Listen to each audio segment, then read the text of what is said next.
problems here. Great start. Davis and Talu Smith. Talu Smith driving hard. Hobbs going well in lane 7. Zoe Hobbs at the moment just looking like she's on terms with Davis and Talu Smith. Davis. All I know is that was a really good start. I came out really low, almost stumbled, but I managed to hold it, and then maybe at about 30 I was still ahead, and I was like, what the heck is going on? Just keep going, just keep flowing. I don't know. I'm mind blown. Zoe Hobbs just made history. At the 2025 Golden Spike meet in Ostrava, Czech Republic, the New Zealand sprinter delivered a performance that not only reset the national record, but redefined sprinting in Oceania. Clocking 10.94 seconds in the women's 100 meters, Hobbs became the fastest woman in Oceania's track history. It was a blistering, high-pressure race filled with elite competition, and Hobbs didn't just hold her own. She set a new standard. This wasn't just a personal best. It was the first time she had gone sub-11 since 2023. A clear signal that she's back in top form, and perhaps stronger than ever. This achievement didn't come from nowhere. Hobbs had already set the Oceania record in 2023 with a time of 10.96 seconds. That made her the first woman from the region to break the 11-second barrier. Fast forward to 2025, and she's not just maintaining form, she's improving it. At 27, Hobbs has dominated New Zealand, sprinting for nearly a decade. She holds multiple national titles and owns the Oceanian indoor 60-meter record as well. Her consistency and progression have made her a standout in a region not traditionally known for sprinting excellence. And yet, Hobbs has done more than just run fast. She's redefined what's possible for athletes coming from smaller athletics programs, and for many young runners in Oceania, she's become the new benchmark. The setting for this record was no small-time meet. The Golden Spike in Ostrava is a World Athletics Continental Tour Gold event. A tier just below the Diamond League, it's known for fast times and top-tier competition, and this year was no different. Hobbs was up against a world-class field that included Liberia's Thelma Davies, who clocked 10.91 seconds, and Marie-Josée Talu Smith of the Ivory Coast, who posted a 10.92. In that lineup, Hobbs still managed to place third, but more importantly, she left with the fastest time ever recorded by a woman from Oceania. From the very start of the race, Hobbs showed she meant business. Later, in interviews, she admitted to nearly stumbling out of the blocks. "I came out really low, almost stumbled," she said. Despite that shaky beginning, she managed to regain composure almost immediately and push through a competitive pack. By the 30-meter mark, she was still in the lead. From that point, her focus was pure execution. Just keep going. Just keep flowing. She recalled thinking mid-race. That mindset carried her through a clean, technically sound finish. Hobbs' ability to hold form through the final 40 meters proved critical. While Davies and Talu Smith edged past her in the closing stages, Hobbs held steady to cross the line in 10.94. That time not only beat her previous best, but did so under race day pressure against top athletes. Her execution in Ostrava revealed not just peak physical condition, but competitive maturity. In sprinting, a 0.02 of a second improvement is significant. For Hobbs, it was a breakthrough that confirmed her status among the sport's elite. What makes this performance even more impressive is the context Hobbs entered the meet, coming off a rocky European campaign. Just weeks prior, she had posted an 11.42 in Poland, one of her slowest performances in recent memory. She was also disappointed with her outing in Doha. The travel schedule had taken a toll, and by her own admission, she was feeling fried and cooked from the continuous strain of being on the road. But rather than spiral, she regrouped.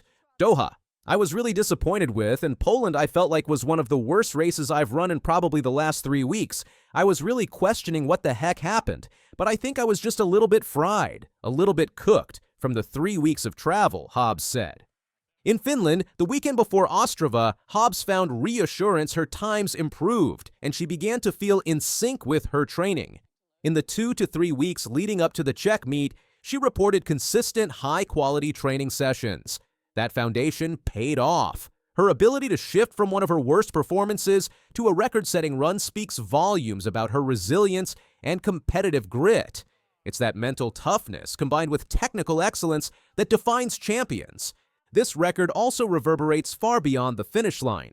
Zoe Hobbs' 10.94 isn't just a win for her personal legacy, it's a statement for all of Oceania. Sprinting in the region has often been overshadowed by dominance from the United States, Jamaica, and parts of Europe and Africa. But Hobbs is changing that narrative. She has become a symbol of what's possible when dedication meets opportunity. Her performance adds credibility to New Zealand's sprint program and shines a spotlight on a part of the world often overlooked in athletics.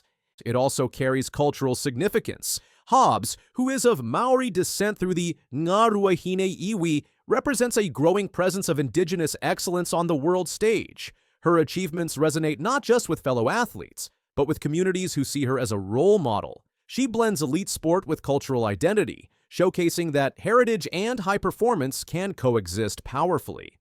From a technical perspective, the 10.94 is a product of meticulous preparation.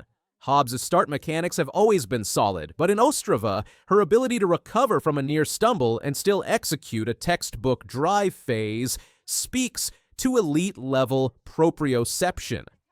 Between 30 to 60 meters, she showed clean acceleration, holding pace with two of the world's best. Her transition to top-end speed was seamless, and most importantly, she maintained form under fatigue, a critical component in the final stretch of any 100-meter sprint. Her performance was a masterclass in staying composed, technically sound, and mentally focused under pressure. Looking ahead, this performance opens doors. Hobbs is now a strong contender for a spot in next month's Diamond League event in Monaco. Given the field in Ostrava and the time she posted, it's likely she will receive the invitation. From there, attention will turn to the World Championships and ultimately Paris 2028. At 27, Hobbs is in her prime. She has several competitive seasons ahead and, based on current form, she's only getting faster.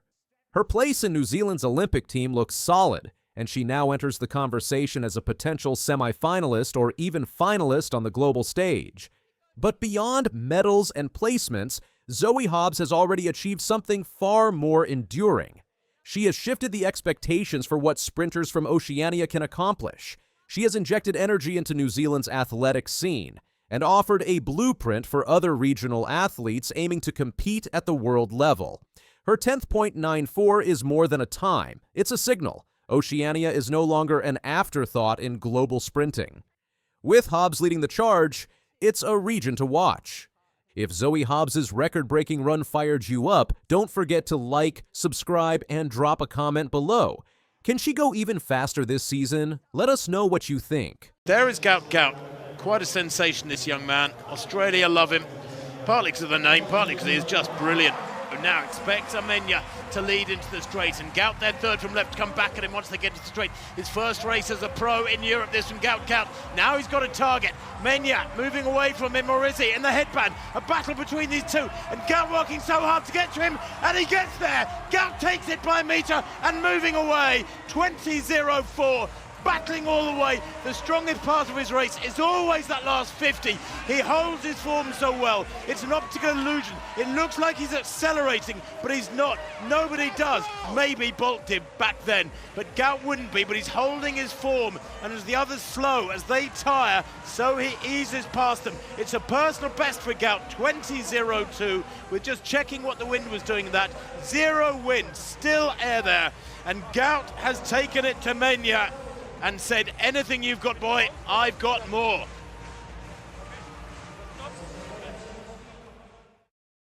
Australian athletics just witnessed something extraordinary. Gout, a 17-year-old high school student from Queensland, demolished his own national record on his first race in Europe. The Golden Spike meet in Ostrava. Czech Republic became the stage for one of the most stunning debuts in recent athletics history. Gout represents everything remarkable about modern athletics. Born in Ipswich near Brisbane to South Sudanese parents who immigrated to Australia in 2005, he stands as one of 7 children in his family. His name carries special significance, originally spelled Gout, before mistranslation from Arabic during his early childhood. The correct pronunciation is Gout, not how most people initially read it. This Queensland teenager still attends Ipswich Grammar School, balancing Year 12 studies with professional athletics. His parents fled Sudan for Egypt before eventually settling in Australia. The war-torn country of Sudan has never won an Olympic gold medal, making Gout's emergence even more significant for his heritage. The comparisons to Usain Bolt started early and continue growing stronger. Both athletes share remarkably similar physical attributes: tall, slim physiques with distinctive long-legged, high-kicking running styles. Their shared love for Manchester United Football Club adds another parallel. Bolt himself acknowledged the similarities, sending an Instagram direct message saying, "He looks like young me after watching Gout's race videos." The Golden Spike meet in Ostrava provided the perfect stage for Gout's international breakthrough. This World Athletics Continental Tour Gold event attracted a sold-out crowd of 15,000 spectators. The teenager had to wait for a mid-year school holidays to make his professional racing debut in Europe. There is Gout. Australia love him, partly because of the name, partly because he is just brilliant, commentator Tim Hutchings announced as the world watched this phenomenon for the first time. The race setup positioned Gout in lane 6, creating perfect timing for Wednesday morning television news shows back in Australia. His main competition came from Cuban Rainier Mina, who had won the last 2 Diamond League 200-meter races. Mina represented seasoned international experience against Gout's raw teenage talent. Gout delivered exactly what the athletics world hoped to see. He clocked 20.02 seconds in the 200 meters, improving his own Australian national record by 0.02 of a second. The legal win reading measured exactly 0.0 meters per second, making this performance completely legitimate. His victory margin told the complete story. Rainier Mina finished second in 20.19 seconds, a gap of 0.17 seconds. Britain's Nathaniel Mitchell-Blake claimed third place with 20.60 seconds. The dominance was clear and decisive. "I feel good, new personal best, new national record in my first European race," Gout told reporters afterward. "I don't feel any pressure because as soon as I step out on that track, it's just me by myself and what I've got to do, my favorite thing, and that's to run." The race strategy unfolded exactly as Gout predicted. Mina led through the first 100 meters as expected. Gout trailed by approximately 1 meter entering the final 50 meters. Then his signature strong finish took control. Commentary analysis revealed something fascinating about Gout's racing style. Tim Hutchings explained the optical illusion that makes Gout appear to accelerate while others slow down. Hutchings explained, "The strongest part of his race is always the last 50 meters. He holds his form so well, it's an optical illusion. It looks like he is accelerating, but he is not. Nobody does. Maybe Bolt did back then, but Gout wouldn't be. He is holding his form. As the others slow, they tire. He eases past them." This technical aspect explains why Gout prefers the 200 meters over shorter distances. "I definitely like 200 more than 100 because 100 is a bit too short for me. You get the start, and then you're already at the finish line," he explained. "I really like getting out and getting to my top speed and holding it to the finish line. So 200 is great and I love it." His race strategy centers on this strength. Gout acknowledges his starts represent his biggest weakness, but his finishing power compensates dramatically. If he stays within striking distance coming off the turn, victory becomes probable. Gout's personal best times across multiple distances showcase his versatility. 60 meters, 6.98 seconds. 100 meters, 10.17 seconds. 200 meters, 20.02 seconds. New Australian record. 400 meters, 46.20 seconds. The wind-assisted controversy adds context to his true speed potential. At the Australian National Championships in Perth during April 2025, Gout recorded times of 19.84 and 19.98 seconds in the 200 meters. Both performances were ruled illegal due to excessive tailwind above the 2.0 meters per second threshold. These wind-assisted times would have shattered the sub-20-second barrier. The legitimacy of his 20th.02 performance in Ostrava, achieved with zero wind assistance, demonstrates his capability to break that psychological milestone soon. His youth record collection spans multiple categories. Gout holds Australian under-16 records in both 100 and 200 meters. He set the 100-meter record at age 14 with 10.57 seconds. His 200-meter record came at age 15 with 20.87 seconds. The Bolt comparisons carry statistical weight beyond surface similarities. At age 17, Bolt's fastest legal time was 19.93 seconds, achieved 4 months before his 18th birthday. Gout's current best legal time stands at 20.02 seconds, with his 18th birthday still months away on December 29, 2025.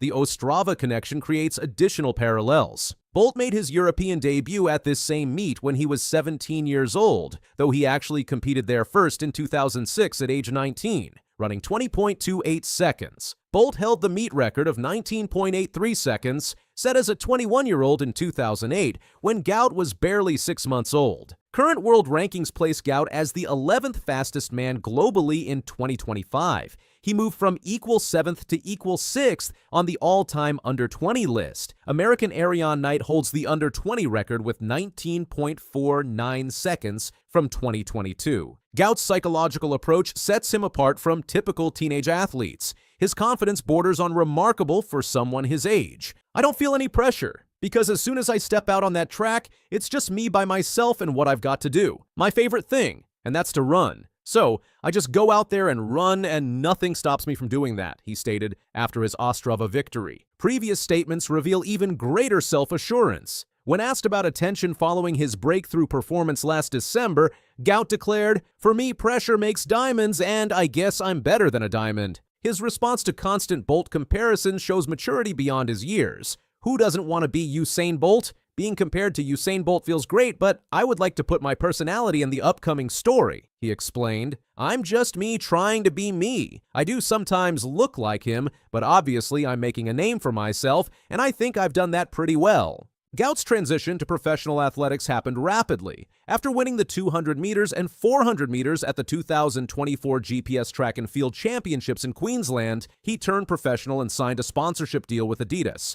His training evolution includes high-profile exposure. At the start of 2025, Gout traveled to Florida to train with Noah Lyles, the Olympic 100-meter champion and 3-time 200-meter world champion. Lyles' coach, Lance Brauman, identified areas for improvement, particularly noting the need for better starts. Noah gave him little hints here and there, added Di Shepard, Gout's primary coach who has worked with him since age 13. Shepard first noticed his sprinting ability when he was 13 years old. The Florida trip focused more on exposing Gout to high-performance environments rather than technical overhauls. Recent training improvements showed immediate results in Ostrava. I felt stronger in training these last couple of months, and I felt good since I got to Europe last Thursday, Gout reported after his record-breaking performance. Gout's immediate racing schedule builds toward major championships. His next appearance comes at the Monaco Diamond League meet at Stade Louis II on July 11, 2025.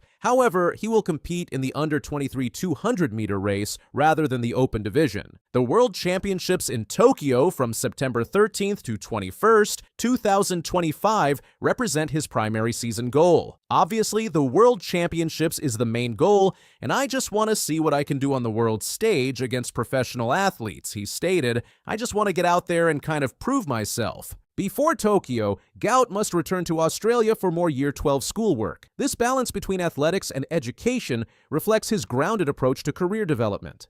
The track here now, Gout gets up on John, moves past John, he can't be stopped, he is incredible, 10.17. 10.17. Oh, wow. He started behind the 8 point. At just 16 years old, Gout has done what many athletes spend their lives chasing. Clocking an eye-watering 10.17 seconds in the 100 meters at the Queensland Track Classic, he didn't just break records, he shook the foundations of Australian sprinting. This isn't just a story about speed, it's about defying expectations, embracing identity, and setting sights on Olympic greatness. Gout's journey starts in Ipswich, Queensland. Born to South Sudanese parents who escaped a war-torn homeland, Gout was raised on stories of perseverance and grit. His parents, like many immigrants, faced cultural and economic hurdles, but were determined to give their children a better life. Their resilience was passed down to Gout, who would channel it into his athletic ambitions. Interestingly, his name itself tells a story. Originally spelled Gout, a simple immigration error changed it to Gout. Rather than correcting it, his family embraced the new identity. That name, unusual and often mispronounced, would soon be echoed in stadiums and headlines across the country. Before he was sprinting into record books, Gout was dribbling soccer balls across suburban fields. Like many kids his age, he idolized Cristiano Ronaldo, mimicking his moves and dreaming of football stardom. But fate had other plans. During a school athletics carnival in year 7, Gout stepped onto the track and left everyone, including himself, stunned by his raw speed. It wasn't long before coaches and scouts began to take notice. Transitioning to full-time track training, he ditched the cleats for spikes. That decision, made in his early teens, would become the cornerstone of a legacy in the making. What amazed coaches even more was his natural running form, fluid, powerful, and uncoached. It was as if speed was wired into his DNA. December 20th, 24. The Australian All-Schools Athletics Championships. Gout lines up for the 100 meters, his face composed,